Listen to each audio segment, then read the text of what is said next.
प्रश्नावली 1.1 देखिए, पहला क्वेश्चन है, ऐसा पूर्णांक युग्म लिखिए जिसका योग -7 है। -4 प्लस -3, ठीक है। तो इसको अगर आप सॉल्व कीजिए तो क्या हो जाएगा, -4 प्लस माइनस माइनस हो जाता है 3, तो आंसर हो जाएगा -7 पहला का। अब देखिए दूसरा में अंतर कितना बता रहा है, -10 होना चाहिए। तो -10 के लिए -2 -8 क्या हो जाएगा, -10, ठीक है। क्या हो जाएगा, -10 बी के लिए। अब देखिए तीसरा क्या है, योग जो है 0 होना चाहिए, ठीक है। तो सी लिखिए, -10 प्लस 10 क्या हो जाएगा, 0। क्वेश्चन नंबर 2, एक ऐसा ऋणात्मक पूर्णांक युग्म लिखिए जिसका अंतर 8 है। हमें क्या चाहिए कि a माइनस बी जो है वो क्या हो जाए, 8 चाहिए, ठीक है। चाहिए जहाँ क्या है, a और b दोनों ऋणात्मक हैं, ठीक है। अब मान लीजिए a बराबर कोई भी ऋणात्मक संख्या ले लीजिए। तो मान लीजिए हम ले रहे हैं -2 ही ले लेते हैं। तो a हमारा -2 है, तो हम क्या लिखेंगे, a के जगह पे इसका मान रख देंगे। तो -2 माइनस b इक्वल्स टू 8 हो जाएगा, ठीक है। तो -b का वैल्यू निकालने के लिए इधर 8 लिखेंगे, इधर जो ये माइनस में इधर प्लस में चला जाएगा, +2। तो क्या हो जाएगा, आंसर हो जाएगा b minus B equals to क्या हो जाएगा, 10 हो जाएगा। ये माइनस, तो b का वैल्यू हमको निकालना है, तो क्या हो जाएगा, -10। तो अतः लिखेंगे एक युग्म है -2 minus -10 equals to -2 plus 10 equals to 8। इसलिए -2 माइनस 10 एक ऐसा ऋणात्मक पूर्णांक युग्म है जिसका अंतर 8 है, ठीक है। अब क्वेश्चन नंबर बी है, एक ऋणात्मक पूर्णांक और एक धनात्मक पूर्णांक लिखिए जिसका योग -5 है, ठीक है। तो इसमें क्या करना है, एक आपका पॉजिटिव नंबर होना चाहिए और एक निगेटिव नंबर होना चाहिए, ठीक है। मान लीजिए ऋणात्मक पूर्णांक आपका a है और धनात्मक पूर्णांक यहाँ पे b है। तो हमें क्या करना है, a plus B equals to -5 चाहिए। तो मान लीजिए b को हम ले रहे हैं 10। तो हम इसको क्या लिख सकते हैं, a plus B equals to -5, क्योंकि -5 तो हमको लाना है और जोड़ के लिए लाना है। तो a प्लस बी लिखेंगे, तो a और b के जगह पे हम डालेंगे 10 और ये उधर हो जाएगा -5। तो a का मान क्या हो जाएगा, -5 माइनस 10, तो ये क्या हो जाएगा, -15, ठीक है। तो एक युग्म में जो हमें मिला, क्या मिला, -15 और 10, ठीक है।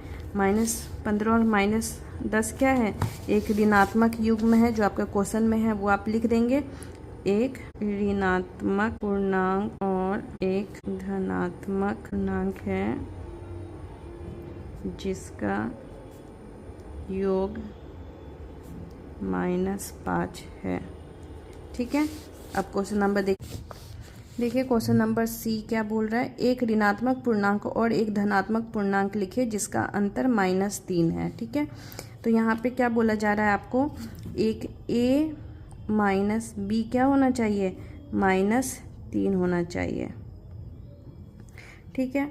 और यहाँ पे माइनस साइन आपका तभी आएगा जब आपका क्या होगा, a छोटा होगा b से, ठीक है, तभी तो मेरा माइनस साइन आएगा। तो यहाँ पे हम क्या करेंगे, a का मान हम रख दे रहे हैं यहाँ पे। क्वेश्चन नंबर सी, एक ऋणात्मक पूर्णांक और एक धनात्मक पूर्णांक लिखिए जिसका अंतर -3 है। तो इसका आंसर होगा -1 -2 इक्वल्स टू -3। तो -1 आपका क्या है, एक ऋणात्मक पूर्णांक हो गया, लेकिन 2 आपका धनात्मक हो गया, और दोनों का जब हम अंतर किए तो -3 जो आया, जो आपको अंतर चाहिए था।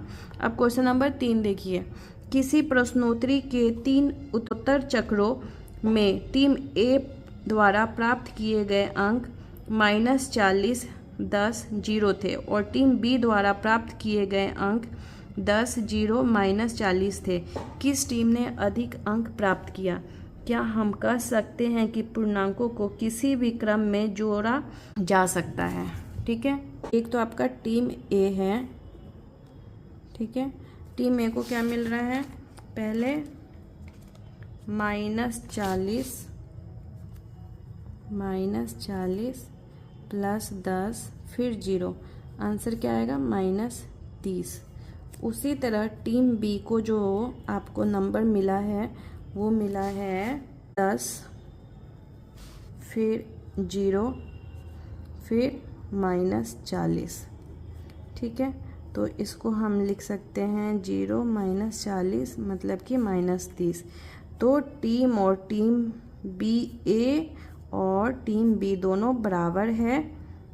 ठीक है, और हम इसको कह सकते हैं कि क्रम बदलने पर इसे, हाँ, क्रम को किसी भी क्रम में जोड़ा जा सकता है, इसे हम कह सकते हैं।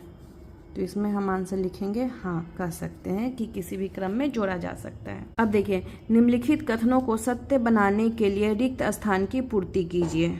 ठीक है, पहला है -5 प्लस -8। तो हम लोग पढ़े हैं कि क्रम बदलने से हमारा क्या होता है, योगफल नहीं बदलता है। तो यहाँ पे हम -5 लिखेंगे क्योंकि बस हम क्रम बदल रहे हैं। अब -3 है और यहाँ -53 है और यहाँ -53 है। तो हम पढ़े हैं कि 0 में कुछ भी ऐड करेंगे तो हमें वही पूर्णांक संख्या मिलता है, तो यहाँ पे हम 0 लिखेंगे। उसी तरह यहाँ 17 है प्लस इधर 0 है, तो इसके लिए हम क्या करेंगे, यहाँ पे हम लिखेंगे -17। ठीक है, उसी तरह यह देखिए, हम ये भी पढ़े हैं कि अगर समूह बदल दिया जाए, अगर मेरे पास 2, 3 या 3 से अधिक पूर्णांक संख्या है, अगर उनके योग का समूह बदल दिया जाए तो रिजल्ट में कोई भी अंतर नहीं आता है। तो यहाँ पे क्या होगा, 13 प्लस -12 है प्लस -7 है, यहाँ पे हम क्या लिखेंगे -7। ठीक है, उसी तरह जो ऐसे हम ऊपर बनाए हैं वही चीज़ यहाँ भी है, यहाँ हम लिखेंगे -3।